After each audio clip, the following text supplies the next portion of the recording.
Well, good evening, everybody, and welcome to Charlton Live, sponsored by PSF Steel. My name is Louis Meadows. Hope you're all well on this Thursday evening. This is the big match preview on tonight's show.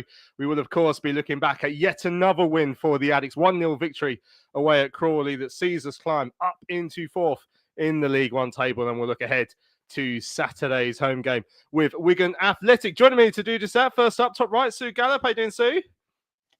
I'm good. I'm gutted I ain't got a Costa, though. Well, they're banned. You won't catch anyone drinking a Costa coffee on this show, of course. And then joining me, bottom of the screen there is Mark Newbury. How you doing, Mark? Well, I've been banned from Blue Water for years, so it wasn't a problem for me. Were you one of those hooded youths they used to get hanging around? Was it even built then when you were a youth? I don't know. We don't ask questions, Lou. We don't ask questions. Excellent stuff. So, as I said on tonight's show, we'll be looking back at the win against Crawley. We're going to hear the goal very shortly. We're going to hear another fun interview with the Addicts boss, Nathan Jones. We're going to hear from the goal scorer as well, Thierry Small. Then it will be time to look ahead to Saturday's home game with Wigan. We're going to be joined by a TICS fan, Corey. Is going to join us later on in the show. And, of course, Nathan Jones will look ahead to that clash as well. Also, if we get a little bit of time, we might talk about the fact that our CEO is on the way out. Charlie Mevin will be leaving at the end of the season, a discussion point as well, I think. Want to get all your comments in the chat as well. Good evening to everyone who's joining us live. Great to see that Ticket Window Trev is with us, or watching that in Cyprus, in Paphos. Says, great result Tuesday. Very sloppy in possession at times, especially in the second half, though we kept giving the ball back to Crawley. Well, good evening to everyone in the chat. David's in there. All Hell Let Loose is in there. Bibek's in there. Keith, Joseph, Dudley, Alan, Paul.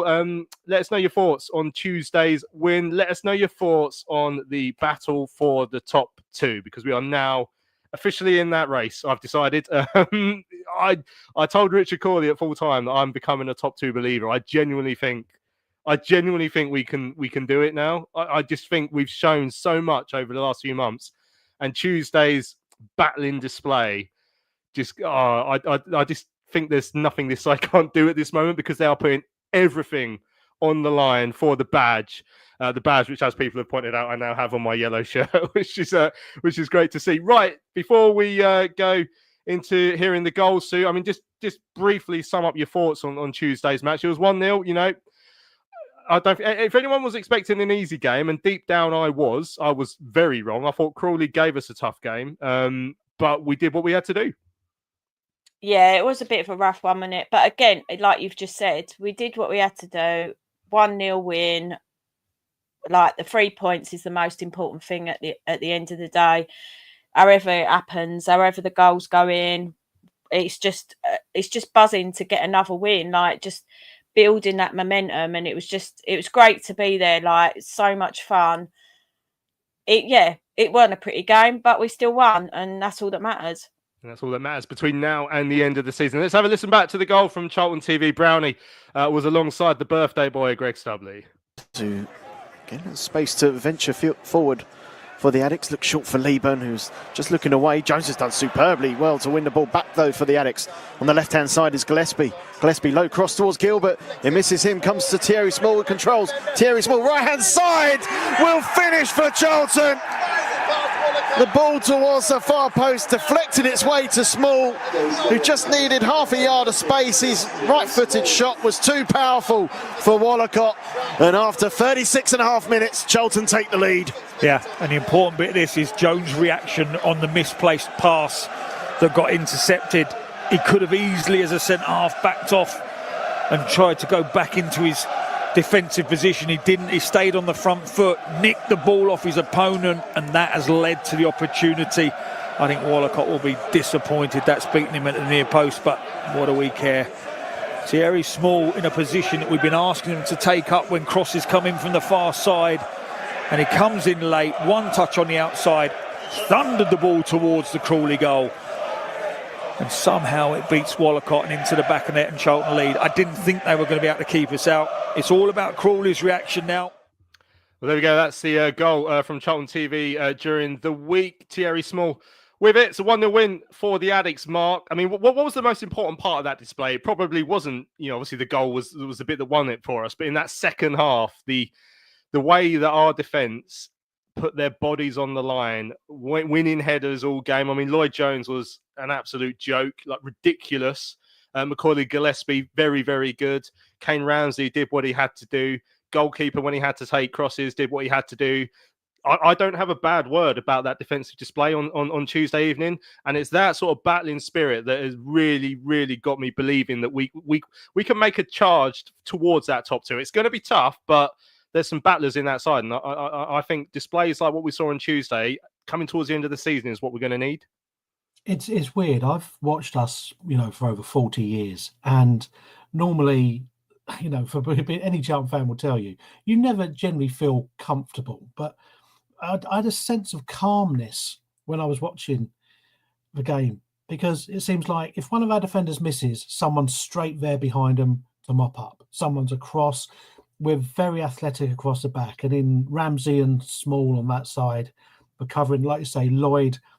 I thought the first 10 minutes of that game were as good as Charlton side play without scoring as I've ever seen, and that's a lot. We just looked so in control, and when we didn't score in that first opening 15 minutes, you might start to think, oh, maybe it's not going to be our night, because Crawley are fighting for everything, but we just ground them down. We had opportunities to score before the goal, but I can't remember having such a sense of calmness watching it. I mean, I know you would say 1-0, you can always concede a silly one, but that looks like that's been eradicated. And hold on, let me find some wood to touch from our game, because the way the back five, and the keeper are communicating and covering, I think they're feeling such a level of confidence at the moment. You're not really worried about who you're coming up against, and we're going to come up against, tough sides, and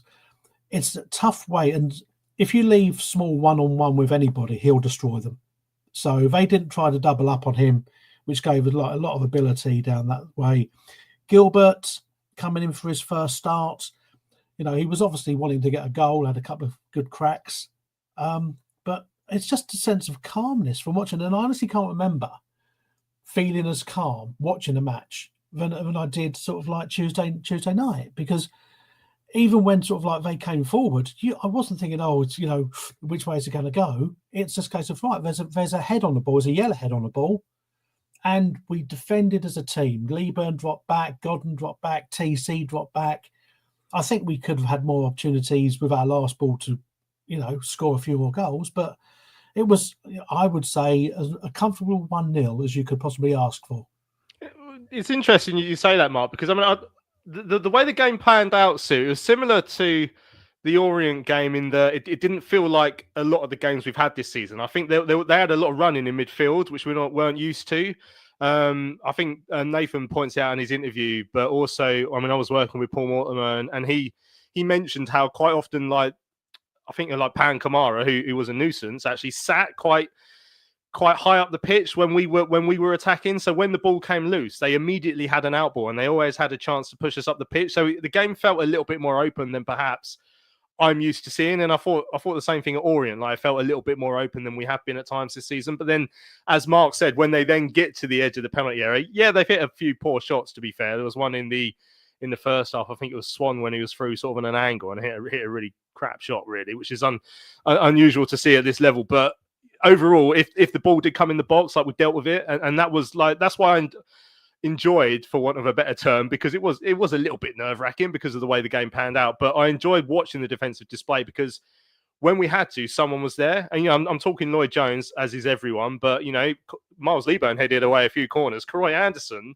I think, prevented two probably really good chances, if not definite goals for Crawley. The way he got in behind, like, the whole team was doing what was asked of them in that second half, even if it was like a slightly more open game than perhaps definitely I expected, but certainly than we've been used to.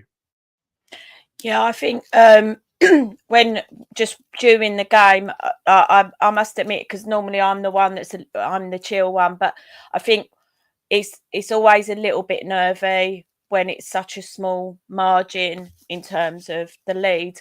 But I think the changes that were made when Matty Godden come on definitely livened things up a bit.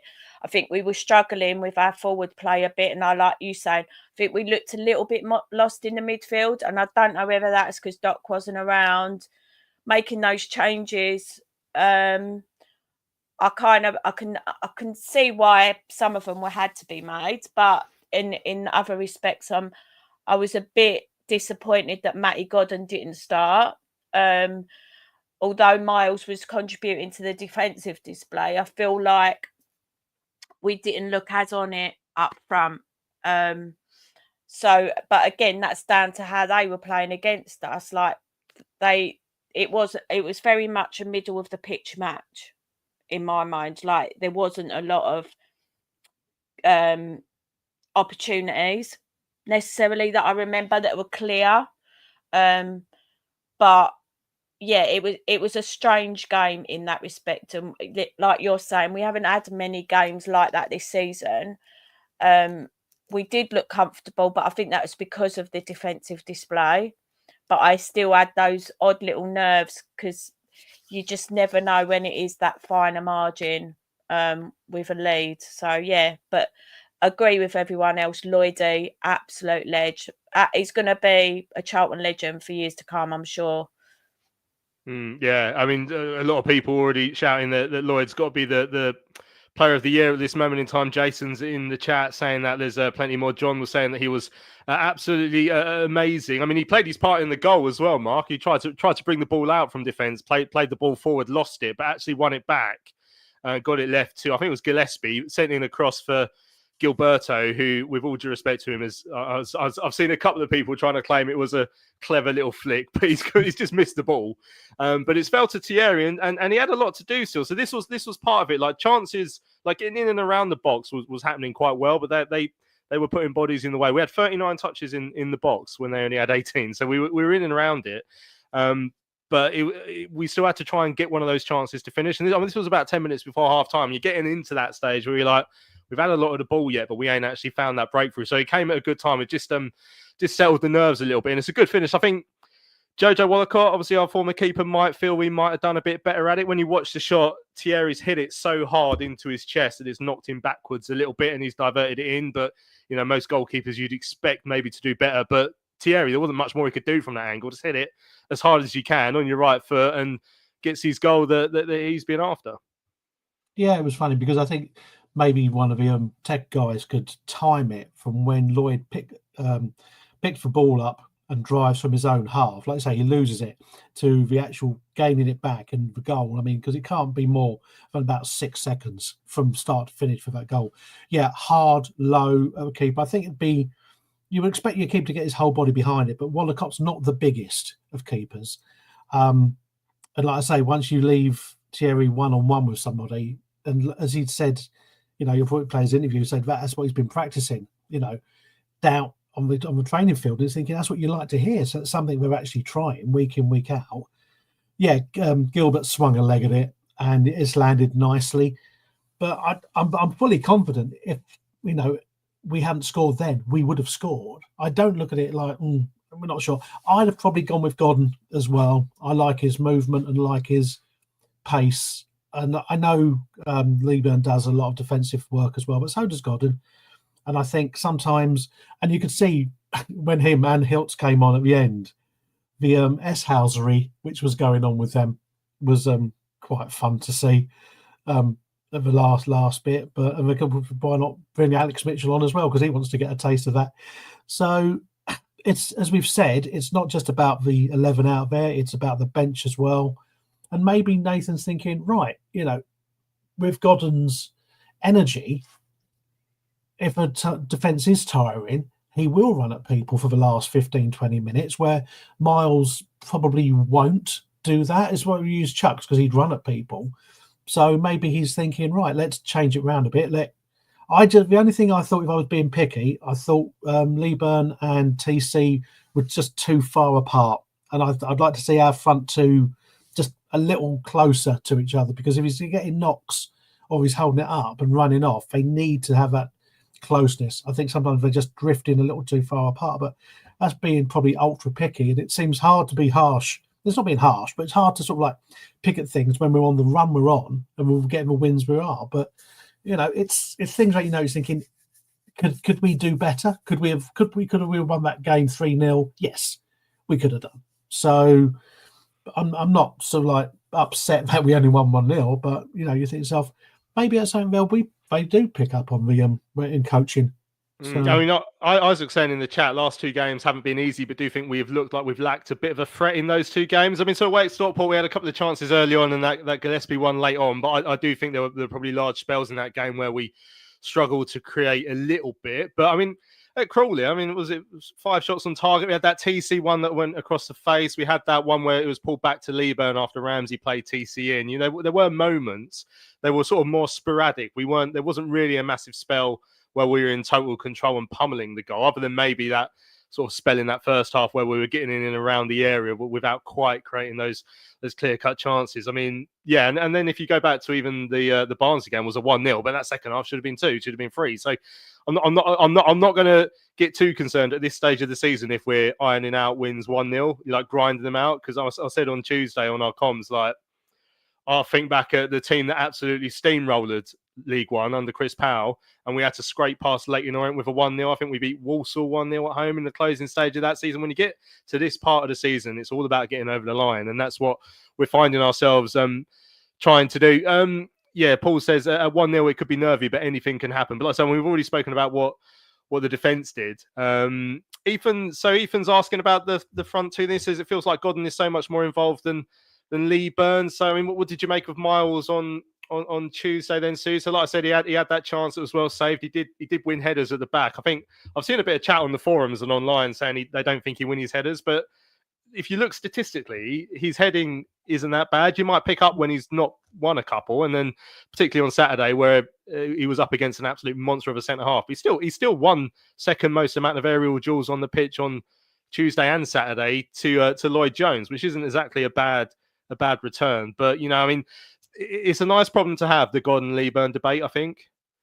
Yeah, and I think someone else, Keith's put in the chat as well, TC and Godden work better together. And I think that I think earlier on we was always saying about TC and Leeburn having this really great relationship on the pitch because they'd come through the academy together and they know each other's games inside out. But I think TC and Godden does work really well, and I think I don't know why it always feels like Miles hasn't got that same pace that Matty has. Matty's like he's always in and around. I was actually, because I was standing with Nath on Tuesday night, and I commented to him what was disappointing for me at times was Matty, if the ball goes back to the keeper, Matty will always run up and challenge the keeper or put pressure on the keeper. Miles doesn't do that so much. So there's bits, but again, Miles is 21 years old. He's going to learn these things. It's strengthening his game. And I would never knock him for his ability because he is such a fantastic player when he's on it. But I think at the minute we're seeing that inconsistency. But like you're saying, Tuesday night was one of those grind out the 1-0 win, and he was adding to the defensive strength. So I'm not going to criticise him for that. Yeah, I mean, Kevin says he feels like he doesn't close down as well as Gordon does. But also, I mean, they're different types of striker. Miles isn't exactly a small, nippy striker who can chase stuff down as much. I don't think I'll be an outrageous saying I don't think he's the quickest player in the squad. And again, that's not a slight. That's just he's a different type of player. But ball at his feet, he can do fine. He's probably not been at his very best over the last few weeks. But I think people have been overanalyzing his body language a little bit as well, which I found quite interesting. Like, because he wasn't the quickest one to join in the celebration on Saturday. But I mean, if you look at when the goal went in, he was still fist pumping the same as anyone else. And if you look at there was a picture of him after the win at Leyton Orient, which suggested he really enjoyed the late turnaround, and he was very smiling. We're going through such a stage where the only thing people can really complain about at the moment is a bit of body language. So I'm not too concerned. Mark, we're sitting in fourth. Okay, Wrexham and Wycombe are playing each other on Saturday. We're 5 points behind the pair of them. Wycombe have got a game in hand on us. All right. So depending on, I mean, if those two draw and us win, they'll go. I think we'll be 3 points behind second. Is that right? Yeah. So I mean that's just a suggestion of what could happen, but we are banging this race for second place because no team is picking up points like we are. No one's coming. Well, Birmingham probably are, but not many teams are coming close, especially not those two at the moment. When that Wrexham defeat came through on the radio on Tuesday night, my eyes lit up, and that's when I became a top 2 believer. Yeah, it's hard because you're looking at what other teams are doing, and I think the most important thing for us is to concentrate on what we do. It really is. I mean, yes, it's lovely to see, Wrexham and you'd like them both to lose, or possibly a meteor to hit the ground if they were playing. But it's good. We can't take Wigan for granted. As we know ourselves, anyone on runs are almost there to be shot down and shot at. And it's not really wanting to pour sort of like cold water on a big old second place bonfire. But I think let's not get carried away. Let's say, right, let's enjoy it for what it is, and let's try and aim for it. But it is a tough ask because we are sort of like getting through games. We've got winnable games, and as you say, someone said Wycombe have got not a great run in, but they've got to play us, and we've got to play them and Wrexham. So there's no. You don't want either of them particularly to win. So a draw there would be fine for those two. And as you say, yeah, if we pick up 3 points and it comes down to it, there's going to be no one in that 6 who wants to play us. There isn't. It's going to say you want to avoid the team who have made that run. I know, and we didn't think it was going to be us, but it has been us. And so we've just got to keep it going, keep that momentum going, take that energy. Make a couple of changes, I think, for Saturday, and we'll see at 5 o'clock, where we stand there, and I think judge it then. I think it's quite hard to go, we're going back to when we were on a few weeks ago, Sue and I with you, and we had Wigan down, I think, for a win for us, but as we said then, and like Nathan said, it can go the other way totally. So. I'm not going to be don't want to be the killjoy. I just, a voice of calm, shall we say. I'm trying to work out how to kick you out of the studio. No, right. No, we will go ahead with level heads, as Mark said. But as I said, I am a top 2 believer now. So, let's see where we go. Top 6 will still be fine. Let's hear from Nathan Jones. I think a lot of people are a bit confused. Well, some people are a bit confused who didn't hear his interview with the club about the whole Costa coffee thing. So maybe we'll try and explain that after. It must be absolutely baffling for anyone who hasn't heard that interview. But he doesn't say that in my interview, but he does say something quite funny about Greg Docherty missing the game. But anyway, this is what the Addicts boss had to say after the 1-0 win at Crawley during the week.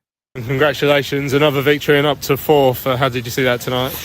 It's a very tricky game, very, very tricky game. And these players, certainly, and again, I don't want to be disrespectful or anything, but they play away where they kind of let you have chances and then hope you don't score, and then they hit you on the counter-attack. They keep 4 out of the play, and it's very, very difficult. So what you've got to do is make sure you show enough quality to punish, and then have enough rest defence so you don't get counted on. And they're a difficult side to play against, really tricky. I've a lot of individuals, but I thought we were a real professional performance today. We turned the ball over more than I would have liked at times, but we created enough chances tonight to have and enough situations to have won it by more than one. But look, I'll take a 1-0 win away from home because it shows we've kept a clean sheet, it shows we've scored, and it shows we've been a proper side again. Yeah, because when you're keeping 17 clean sheets and 1 goal's going to be enough, and it's another one. I mean, Lloyd Jones outstanding, the whole defence, I guess, outstanding. Well, look, Lloyd's magnificent. He's having injections to play and stuff until we can just have a little bit of a break and rest him a little bit. But he's been absolutely magnificent. I thought majority of people were. I thought Maka was superb tonight in terms of how he did it. And then, as you said, he's taking the whole team, taking the whole squad. You have Danny Hilton coming on, you have Alex Gilbert with his first start, and it just shows the strength of squad we've got, because I keep saying it's a squad game, and they've showed tonight that we've needed all the squad. And look, I'm really proud, because tonight was a really difficult game. It's one of those games, it's a game in hand, so I tried to take all the pressure from them and saying, doesn't matter, no one's really going to catch you tonight or anything. Took all the pressure off them and said, look, but it's one of those nights that you can come unstuck if you're not at it. But this is a professional team here, and we're very pleased with that win. I know you don't look at the other results, but they couldn't have gone better for you tonight. It would have been a shame if you hadn't therefore taken advantage of it. Well, look, we keep preaching. It don't matter what anyone else does. If we take care of ourselves and we're the best version of ourselves, all we can ask for. And if we do that, then look, we're a good team, we're a good squad, we're a good club in terms of everything that we have. So that's all we concentrate on. Whatever anyone else does, people do. We have to concentrate on us, and that's all I'm worried about. Lovely goal for Thierry, great finish at the near post. Yeah, well, look, to be honest with you, we harp on about him so much, about getting in the box. Just these players, and TC is exactly the same, or was. Now, if you see them, they're always in the box. Now, before, they would wait outside it, wait for someone to head it out and hope they can do a little bit, and then think, but we want them to score. Now, I don't care how they score, header, a back post, tap in, or whatever it is, but we encourage them to be that, and that's the type of team we want. I spoke to him before and said, tonight, I want you to score. I want you to be that, to really drive home what we're saying to you, and he did, and he was, and fair play, he's won us the game, but everyone's dug in. We've had chances today. Miles had a few chances. It was great to see Danny come on and see the game out for us. Him and Gordon with experience, to see that we're not panicking or anything, and it was a real good team performance tonight, and I would have taken any win whatsoever tonight, because that was the most important thing. Just one downside tonight with Josh coming off. What's the early look at him? Look, the boy does massive shifts. He's played almost every game. Just stiffness in terms of his groin, and he's feeling that. And look, it's fatigue. The games come thick and fast. It's a relentless league, League One. You get no respite. You've got everything that you have to go through, and then at times pitches are heavy and so on. It's not like the Premier League where everything's a plush carpet and stuff. So all takes its toll on the body, and it's just the way it is. There's no chance today as well. Was that the result from the head injury over the weekend? Well, look, it is. We don't take chances or anything. Chucks was fine after the game, no problem. It's just we don't take chances. We knew we wanted to use the squad, so to have Chucks available for the weekend, we probably didn't want to expose him tonight in terms of stuff. So look, it's just about using the squad now, and we've got to keep everyone fresh, got to keep everyone right. We've left Bezer out tonight and put Gilbert in because he's looked a little bit jaded in recent weeks. So it's about using your squad, trusting your squad, and we have a good squad. And obviously, congratulations to the skipper who was away today for a nice reason. Yeah, I don't know who books a cesarean the day before a game, but hey, that's what happens. But no, look, congratulations to him. We're glad everything's good, and look, we've won a few games without him, so it could be to his detriment. He was definitely joking at the end there. But so Rich put the quote out on Twitter, again made it clear that Nathan was smiling when he said it. But I saw I don't think it was a Charlton fan, but I saw someone sort of laying into it saying this is completely unacceptable. It's like, no, clearly it was quite a funny joke. About the skipper not being there. Obviously, congratulations to Greg and his family. But for the young boy on it must have been Monday, I think Nathan there was moaning about. But yeah, good to see. Yeah, shame about Josh's injuries, Sue. I mean, one of the big things that we have had in this great run is a very consistent side not picking up injuries. So that will be a concern. I think we'll hear a bit more from Nathan about Josh a little bit later on, but we don't want to see too much of that, because that will be the thing that could potentially stop me being a top 2 believer.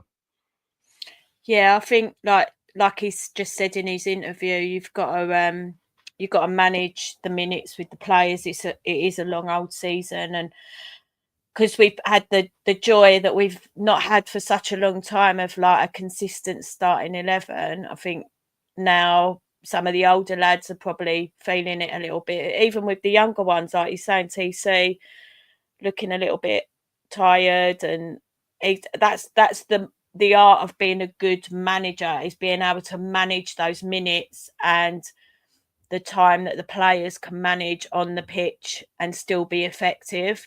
And I think that's where they really earn their money, because you know your players better than anyone, because you see them in training every day. So knowing, all right, I'm going to leave. So with Chucks, for example, he'll be on the bench Saturday, I'm assuming, by what he's just said. But then you've got Luke Berry, who's been pretty consistent in the starting lineup now. He's getting older, so yeah, maybe freshen him up for then starting on Saturday. It's a hard job, isn't it? Because you've got to keep everyone happy. But again, it just shows it's amazing that we've got this competition for places, And then when players come in, they've got to show their worth because they want to keep that place.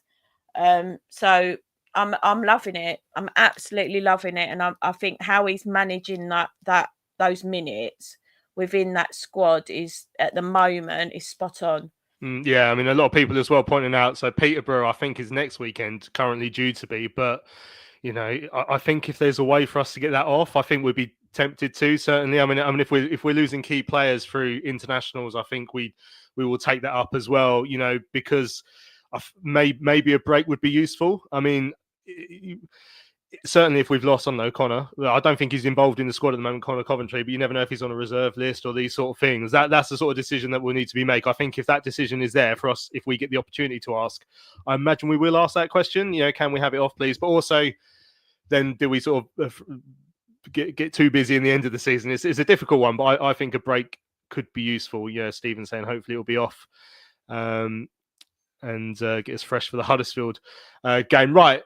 So not in that interview there. So Nathan was being very funny about Greg, and it was funny, and we all laughed. But the the interview with Charlotte was just absolutely classic. So, and the thing is, with the Greg one, he was joking, but I'm not convinced he was joking about this one. But he's talking about how sort of focus the players now for the rest of this season have to have a tunnel vision if they want to achieve what they've set out to achieve at the start of the season, and that included not doing things that you want to do. So you can't go shopping with your wife. You can't go to Costa Coffee and high five people, specifically the Blue Water branch, but I'm guessing this accounts for all of the branches as well. It wasn't really clear if you can use those little vending machines they have in the supermarkets to get a Costa Coffee. But basically, no more fun is allowed to be had. So that's why everyone's been talking about. He said you can't go bowling as well. So no one's going bowling.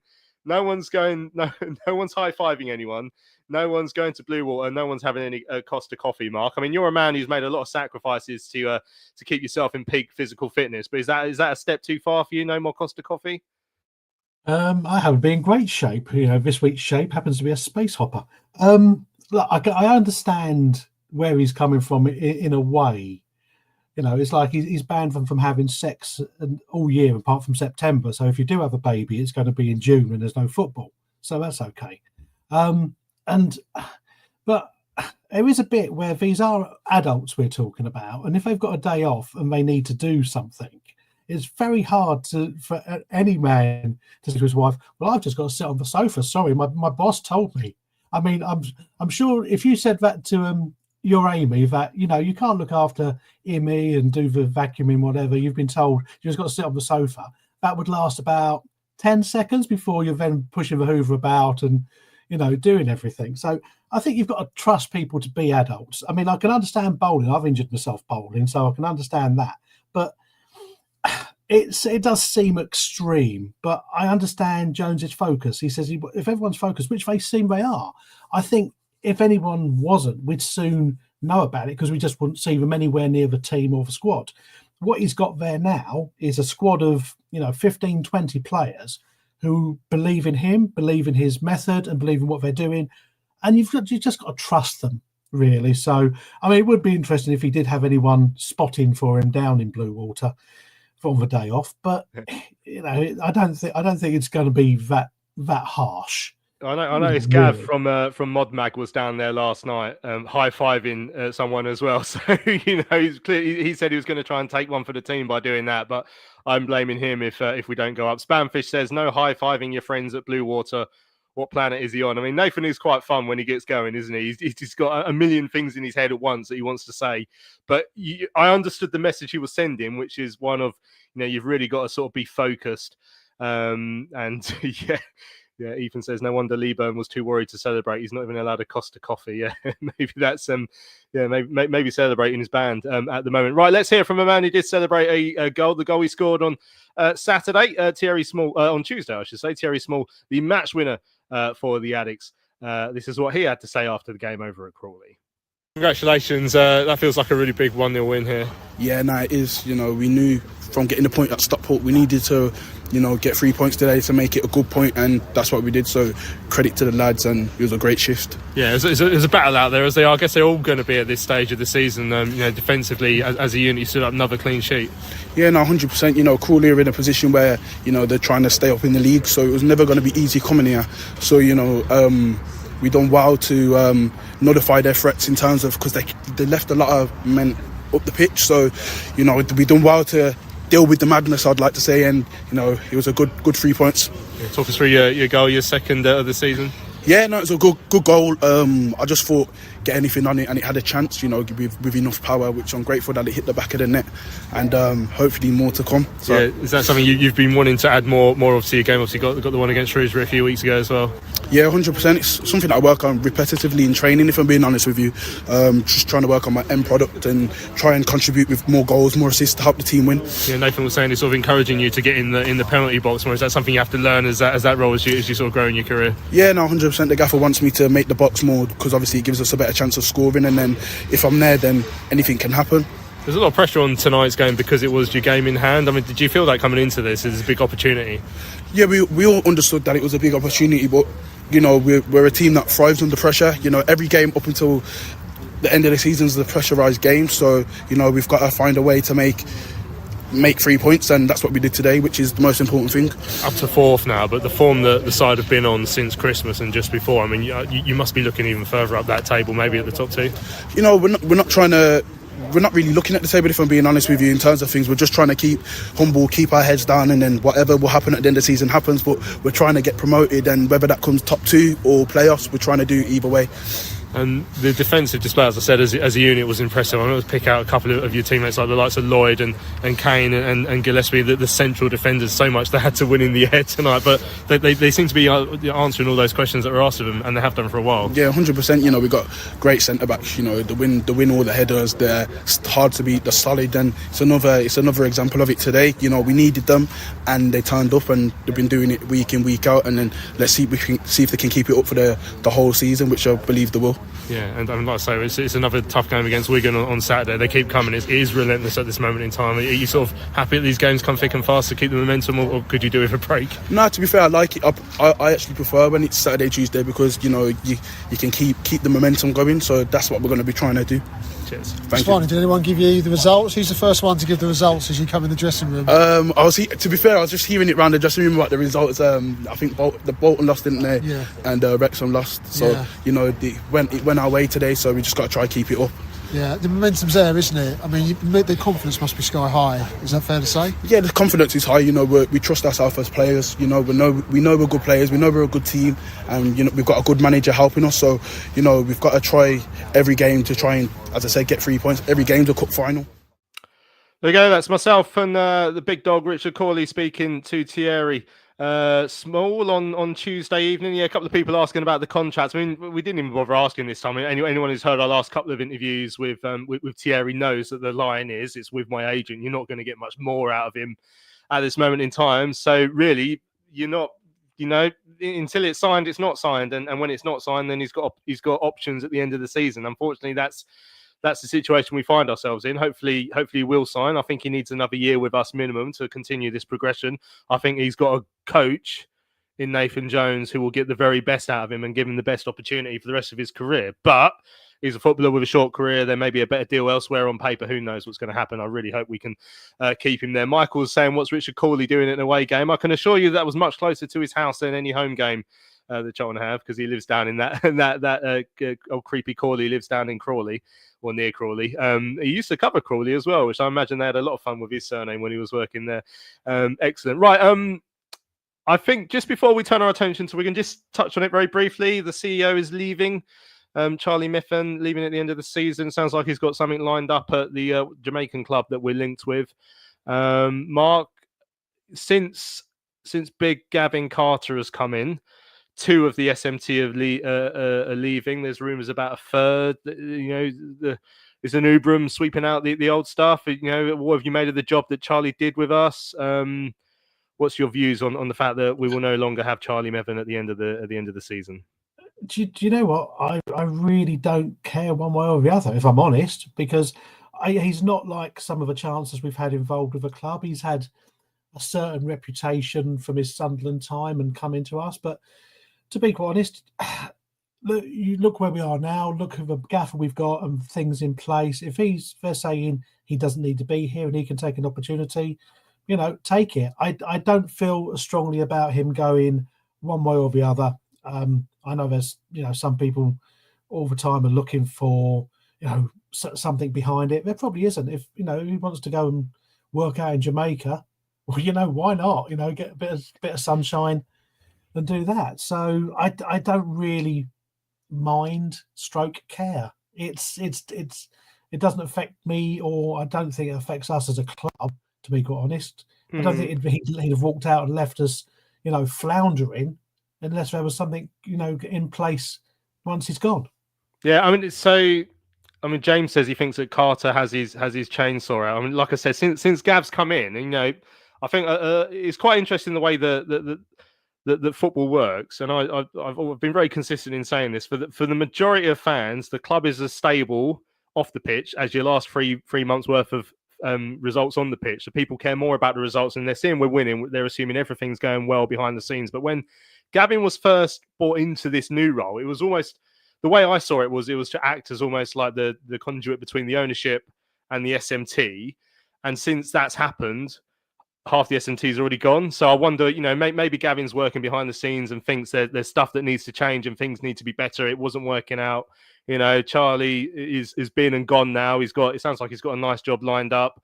Sounds like he's enjoyed his time here, but whether him being here or was the thing that had to change, or whatever happens, it's happened now. But as Mark said, I don't really care, to be honest. It's on the pitch that's been more important. The thing I will find interesting is what direction the current ownership, the Americans, want to take the club forwards, and that means who will they employ in a CEO role? Who will sort of be in charge on the day to day? How will the club be run going forward? But we're in that nice stage at the moment where the football is the only thing I really want to think about. Let's have a quick break. When we come back, we will turn our attention to Saturday's home game with Wigan. PSF Steel Limited is a trade supplier of steel fabrication and erection services to the new build, construction and refurbishment market in southern England. With their unrivaled depth of experience, they excel at providing their customers with high quality and cost-effective steel fabrication solutions. Their customers include national and regional house builders, such as Barratt Homes, Bellway Homes, the Vistry Group and Taylor Wimpey. They pride themselves on their service-based ethos and commitment to customer service excellence, which includes full technical backup and on-site services and support. If you would like more information, go to www.psfsteel.co.uk. That's www.psfsteel.co.uk. Hello fellow addicts, I'm so excited to tell you all about our micropub, the River Ale House. The River Ale House is based in East Greenwich. It has 6 Pub of the Year awards, an ever-changing selection of amazing beer. It's owned by Charlton fans, walkable to the ground in just 20 minutes with buses that go direct to the Valley too. If your matchday routine includes a drink with your friends, you must join your fellow addicts in the River. See you soon. Right, welcome back to Charlton Live. This is the big match preview. Time to look ahead to Saturday's home game with Wigan Athletic. Delighted to say that we're going to be joined by Wigan fan, sports writer, podcaster and journalism student Corey this evening. How you doing, Corey, my friend? I'm good. Thanks for having me on. How are you? Yeah, really good. Really pleased to have you on as well. Looking for an expert on the situation with Wigan Athletic, and it's been a busy day for your club. Brought in Ryan Lowe, so he's not going to be in charge for Saturday, but he's been brought in to replace Sean Maloney, who's obviously let go a couple of weeks ago. Glenn Whelan in caretaker charge for the weekend. I mean, tell us the story of the season. Tell us why particularly the Sean Maloney had to go. I think many would debate whether he had to go in the first place, to be honest. I think the story of our season has been a tale of two teams. I think prior to the January transfer window and post-January transfer window, we may as well have had 2 different teams. I think we tried in the summer window to bring in a lot of youth players from Premier League teams, and to be honest, they just weren't up to scratch. I think Maloney, in ways, is really unlucky. I think he wasn't totally backed in the way that he probably feels like he should have had. But yeah, tale of 2 teams, really. We're really good defensively. We've been poor going forward, and ultimately that's led to Maloney taking his leave and Ryan Lowe coming in. Hi, Corey. I think you've just sort of touched a little bit on in terms of like your defensive strengths, but what's in terms of your squad? Where are you at in terms of who's the real standouts for you, and who do we need to keep an eye on? Oh, real standouts. I mean, goalkeeper Sam Tickle, I will go down on the sword that he is by far and away the best goalkeeper in this league. But obviously, that's not really a threat to you, other than keeping balls out of our net. That's not particularly a threat. I think Dale Taylor has probably been our best attacking outlet. Dale Taylor and maybe Johnny Smith cutting in off that right-hand side.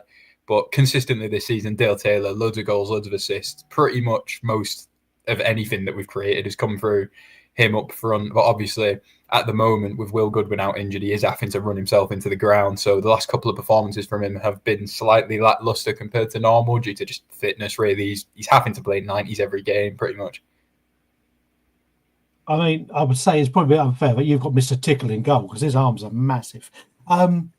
Did you, at the start of the season, where did you realistically think you'd be, sort of like this time, or did you think you were going to have a season of struggle, or were you sort of like quietly confident that no one was really tipping you like ourselves? Everyone was talking about sort of like the big boys, but I think which is a bit disrespectful for sort of like clubs like us. But where did you really sort of like see your season going from the beginning? I think it's a difficult one, really, because in the summer I was really optimistic. I thought we could potentially push for playoffs, which, as it's turned out, hasn't been the case at all. I think it was a tough one to call, really. Like I said, we hinged a lot on Premier League youth academy players, and if that had gone well, then great, we could have been pushing for the playoffs. But unfortunately, attacking output-wise, the wingers we brought in from Premier League clubs, the number 9 situation, it just wasn't to be. And I suppose that's why we find ourselves in 15th, really. It could have gone either way. I personally was optimistic, as we all like to be, but again, it could have gone either way, and unfortunately it's not gone the way I wanted it to and the way I thought it could have gone.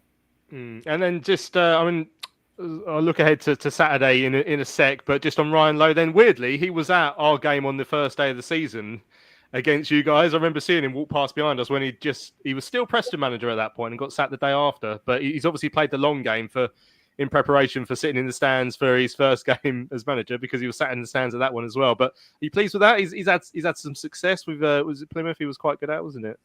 Yeah, I think as much as I'm broken over Maloney leaving, it was a gutting 2 weeks, or it feels like longer, to be honest, since Maloney left. But I think Ryan Lowe, other than we had a brief moment where Gary O'Neill was top of the bookies' favourites, but other than that, the people that were hovering around the top end consistently of the favourites to take over, I think Ryan Lowe, for me, was the personal favourite. I think he's got a proven track record of promotions, Bury, Plymouth. His job at Preston, to be honest, was, as any Preston manager can really do, keep them mid-table in the Championship. So it's nice to know that should he get us there, he does have experience at making it a stable footing in the Championship. But I'm really happy with Ryan Lowe personally. I think if anyone was going to replace Maloney, it should have been him. Yeah, I think he's got some quality about him as a manager. And I'm just how do you see, what sort of game are you expecting Saturday? I mean, your last 2 away games have both been goalless. We've had our fair share of goalless draws this season. What sort are you going to sit in and make it difficult for us? Yeah, I expect more of the same, to be honest. Like I said, Glenn Whelan's final game, the 2 performances under Glenn Whelan, a draw and a win, results-wise, it's not bad going, but performances, they look like a team that have lost the manager. And that's as much as I can say, really. They've sort of resorted to... We've always been a good defensive team and poor going forward, but they've really leaned on that in the last couple of games. I expect more of the same down at the Valley, to be honest, until Ryan Lowe can finally get in and sort of get his grips on the squad and dictate it to how he wants to attack. Well, lovely stuff. Good luck for the Ryan Lowe era. Obviously, it doesn't start Saturday, so I can say that. But yeah, cheers for your time, Corey. Great to have you on, and thanks for speaking to us this evening. No worries. Thanks for having me on. There we go. That's Corey, the Wigan Athletic fan. Really good to have him on. Really good information about the TICS there. Let's have a look ahead to the game on Saturday from a Charlton point of view then. This is the Addicts boss, Nathan Jones, speaking to Terry earlier on today. Mentioned about running through the pain barrier. Josh Edwards came off what looked like a groin injury. How is he? Do we know yet how serious that was? No, we don't. We're monitoring that, and it's just stiffness, really. It's a fatigue when it wasn't a mechanism, so it's not a really bad pull or anything. It was just a fatigue one, really, because his massive distances. He's you know, he plays on the edge all the time in terms of his athleticism and his desire to get forward and recover, and physically he's a real specimen. So it was just a fatigue injury really. So we'll assess that over the next day or two and see the best way of moving forward. No other injury concerns to speak of? No, look, obviously Ashley's the only one. We're in a really, really good place in terms of that. We've had to work hard to get that availability, and as I said, with the work that we do right throughout the football club, you know, with medical, sports science and everything, that they're in a good place. And we're putting in big shifts, you know, where the distances and the metrics that we cover, we're, you know, they're putting in big shifts, and they're really sort of working for the club, and that's why it's so important that we do everything right. Like I said in my interview the other night about recoveries, and I know a lot has been sort of made of that, but it's right, you know, instead of, you know, out and shopping and doing things that normal people do on a day off or on a rest day, we've got to think athletically, and that's what they do. You mentioned Crawley just then, stepping in again for the skipper, Greg Doherty. He missed Tuesday night, obviously, because of the birth of his son. Is he now available after that? And as importantly, if not more, probably, how's mother and baby doing? Yeah, look, all good. And I looked, that was another tongue-in-cheek comment that I made the other day in terms of stuff that look, me and Doc spoke prior, a few weeks before, and could he arrange to do that? And it did, because that was the only availability. So I wasn't being that he casually arranged that and didn't think anything to do with the game. But look, there was the only time that surgeon was available, so that's when we booked it in there. And the tongue-in-cheek comment is when he's missed games lately, we've actually, Carroy's come in and done brilliantly, and we've won the game. So it gives you a dilemma, which, you know, sometimes could be to the skipper's detriment. But the skipper's so vital to us in terms of how he is around the place, what he does. You know, it kills him to miss games, to miss training, to miss anything. He wants to be involved in anything. So he's back and chomping at the bit, and then there's a decision to make there in terms of everything. But it's not like Crawley comes in for him. It's what we have. We purposely got rid of sort of 3 central midfield players, or allowed 3 central midfield players to move out to the football club, because we felt that we had, you know, sort of 5 that can really, really compete, and then we'd know we'd need those and be able to just call upon those all the time. So all we've done is, you know, a bit of a rotation there it was enforced rotation, but that's what we did, and I thought Crawley was excellent. Wigan up next at the Valley. They've had a disappointing season so far, but have just replaced Sean Maloney with Ryan Lowe. Does that make it difficult to prepare for Wigan as an opposition on Saturday? No, not at all. It's all about us. We prepare how we prepare, and, you know, whatever we can do, we've just got to be the best versions of ourselves. And that's all you can concentrate on, you know, regardless of who's in charge, who takes the game, what system, how they think, what uplift they get. Don't matter. It's all about us, and that's what we believe. And as long as we're the best versions of ourselves, then that's all I'm concerned about. Cheers, Nathan. Good luck. Thank you. Best version of ourselves will be coming out again on Saturday. We hope. That's Nathan Jones looking ahead to the game. It's funny the way he feels he has to clarify that he was joking about the Greg Doherty stuff. Although Isaac did point out he did mention that we booked it in the caesarean section. So Nathan was part of that decision making process. He's got his calendar out just to check. But yeah, excellent. I guess with the Josh Edwards doesn't sound too bad, Sue, from what Nathan's saying there. But to the extent that if it's a fatigue one, you'd be surprised if he comes straight in or straight back in for the game. So it leaves you with a bit of a dilemma. So I said on Tuesday, when we saw Josh was getting ready to go off, we were thinking, right, do you bring in a McIntyre to go left-sided? Do you bring in someone or a McIntyre to go into the centre part of the pitch, and then Small go over to the left-hand side and Ramsey drift out wide? Or what ended up happening, of course, was we brought another striker on and TC went right wing back. So there's different ways to do it now. Which way do you see that going? It's almost impossible to predict at this stage, because you don't really know what Nathan's got in his mind other than no Costa Coffee. Yeah, and I guess we don't know. Josh might start. He hasn't actually ruled him out, so I mean, obviously you'd always want Josh in the side if he's available, but again, going back to the point of resting and making sure that they're at their best physical sort of condition, it might be worth having Josh on the bench on Saturday just to give him that little break. But yeah, like you said, I don't know whether you just.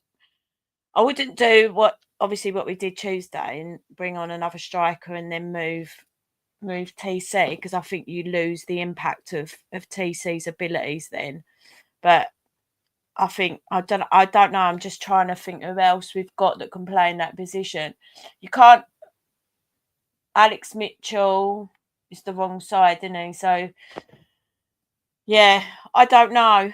Is my answer. I mean, the only other suggestion I've seen maybe from James is Tene Watson's come in, so that would see him go right, and then Thierry Small go over across to the left, I assume. But I just like the balance we have with Thierry on one side and TC. Even if he's playing as a striker on the left-hand side of the strikers, he drifts.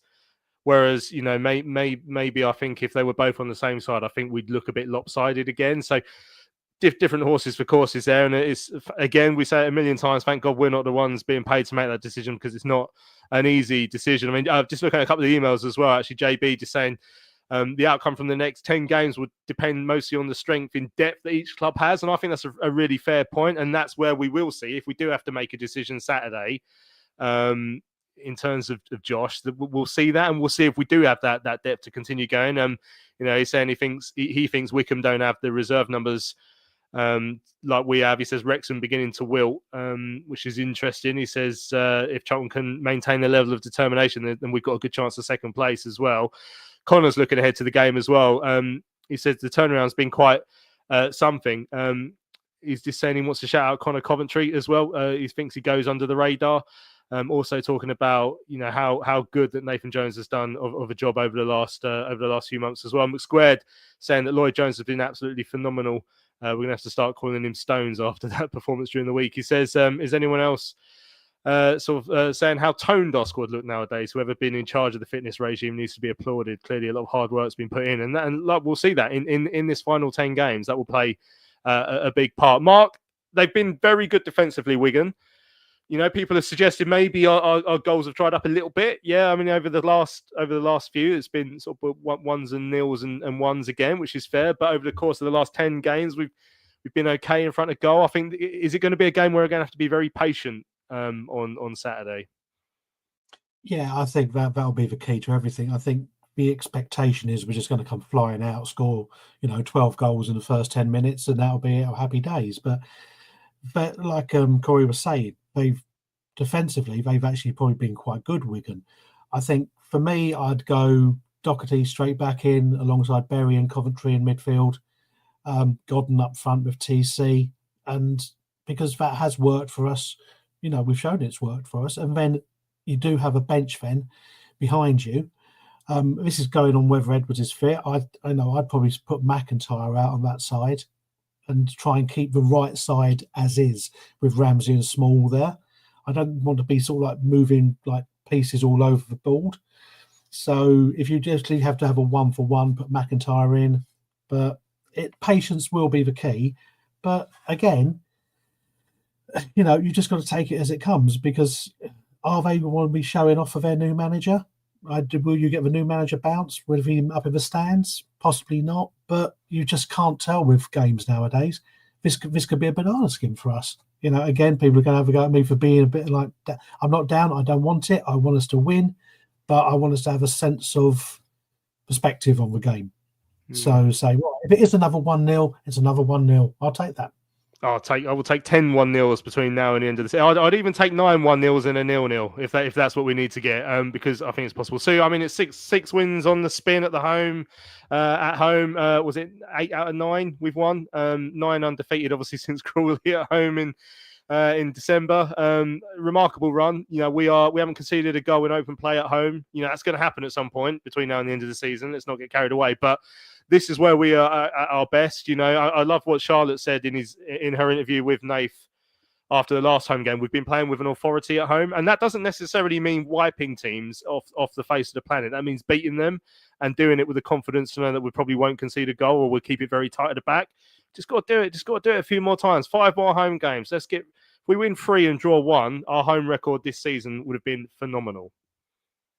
Yeah, I think we've been saying it for a long time, haven't we? We like you rely on your home games to get your wins, and then whatever you get from the aways are like a bonus. And I think we've really I mean, this is the most comfortable period I've seen us playing at home for a long time. The team look confident. They look comfortable playing at home. And I can think back to seasons past where our own players look nervous to play at home and they actually play better away. And that's not the case this season. And it's brilliant to see everyone coming together, and we've got something to get behind now. Like we've got our belief back in our team. And I think now we just got to push on. And again, we keep saying a game at a time. Don't get too carried away. And I understand what Mark's saying, but at the same time, I'm like, yeah, just like, let's go for it. We're going to do it. We can do it. We've got the players. We've got the manager now.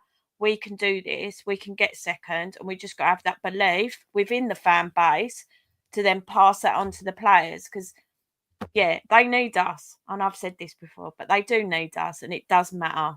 Lovely stuff. Right, looking forward to Saturday. As Liam Smith said, it's the battle of the goalkeepers, Mr. Tickle against Big Willie. I know which one I'd rather have. Sorry, that's brilliant. Right, let's leave it there. This has been Charlton Live, the big match preview. Massive thanks to everyone who's joined us live in the comments. Thanks to Corey who joined us as well, the Wigan Athletic fan. He was really good. I've really enjoyed tonight's show, as you can tell. Sue and Mark, been an absolute pleasure as always. Yeah, thanks everyone. It's weird it being so positive all the time. Yeah, it's strange. Mark's gone, so I won't wait for his final comment. Massive thanks, like I say, everyone who's joined us. We'll be back on Sunday morning to look back at the game against Wigan. Hopefully, it's Big Willie who comes out on top in that one. This has been Charlton Live, sponsored by PSF Steel Limited. We shall see you again on Sunday morning. Charlton Live.